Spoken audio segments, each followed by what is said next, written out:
मुलांनो, आजच्या गोष्टीचं नाव आहे दृष्टिकोन. एका गावामध्ये की नाही 3 कारागीर दगडावरती काहीतरी कोरीव काम करीत होते. हातोडीने दगडांवरती घाव घालीत ते बसले होते. त्या रस्त्याने एक वाटसरू चाललेला होता. त्या वाटसरूला अतिशय उत्सुकता वाटली.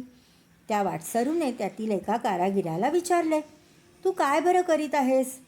तेव्हा त्याने आपल्या हातातील काम चालूच ठेवून मानही वर न करता उत्तर दिले, मी दगड फोडण्याचे काम करीत आहे. वाटसरूचे काही समाधान झाले नाही. त्याने दुसऱ्या कारागिराला तोच प्रश्न विचारला, तू काय करीत आहेस? तेव्हा दुसऱ्या कारागिराने सांगितले की मी ह्या मोठ्या मोठ्या दगडांचे छोटे छोटे असे तुकडे तयार करीत आहे, ज्यामुळे दगडाची भिंत तयार होईल अशा आकाराचे हे दगड मी बनवत आहे. त्याच्या उत्तराने सुद्धा वाटसरूचे काही समाधान झाले नाही.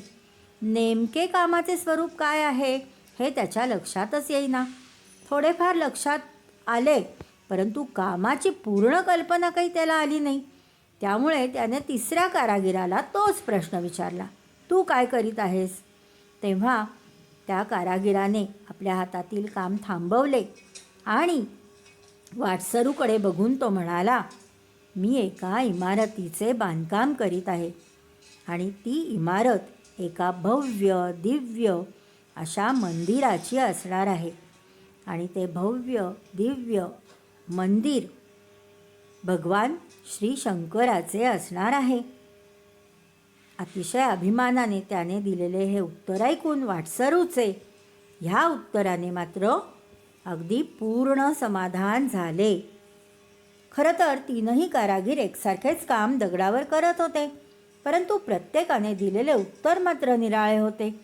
तिसऱ्या कामगाराचे उत्तर इतर दोघांपेक्षा वेगळे होते. तो इतर दोघांपेक्षा वेगळाच होता. त्याला त्याच्या कामाची माहिती तर होतीच, परंतु आपण केलेल्या कामाचा ठसा मंदिराच्या रूपाने इथे उभा राहणार आहे हे त्याला नीट माहिती होते. तसेच आपल्या कामाचा, आपल्या कलेचा ठसा मंदिराला भेट देणाऱ्या लोकांच्या मनावर कायमचा उमटेल हेही तो चांगलेच जाणून होता. मुलांनो, आपण जे काम करतो ते कसे करतो याबरोबर त्या कामाचे महत्त्व काय आहे याचीही जाणीव आपल्याला असली पाहिजे. कामाचे स्वरूप काय आहे, त्यामागील कारण काय आहे आणि त्याचा परिणाम काय होणार आहे याचाही विचार काम करताना केला पाहिजे. म्हणजेच काय तर सुस्पष्ट दृष्टिकोन आपल्या प्रत्येक कृतीमागे असला पाहिजे. ध्येय निश्चित केले की त्याबाबत अगदी सुस्पष्ट दृष्टिकोन आपल्याला निर्माण करता येतो, तयार करता येतो. हे कायम लक्षात ठेवा. आवडली ना गोष्ट? ठेवाल ना लक्षात?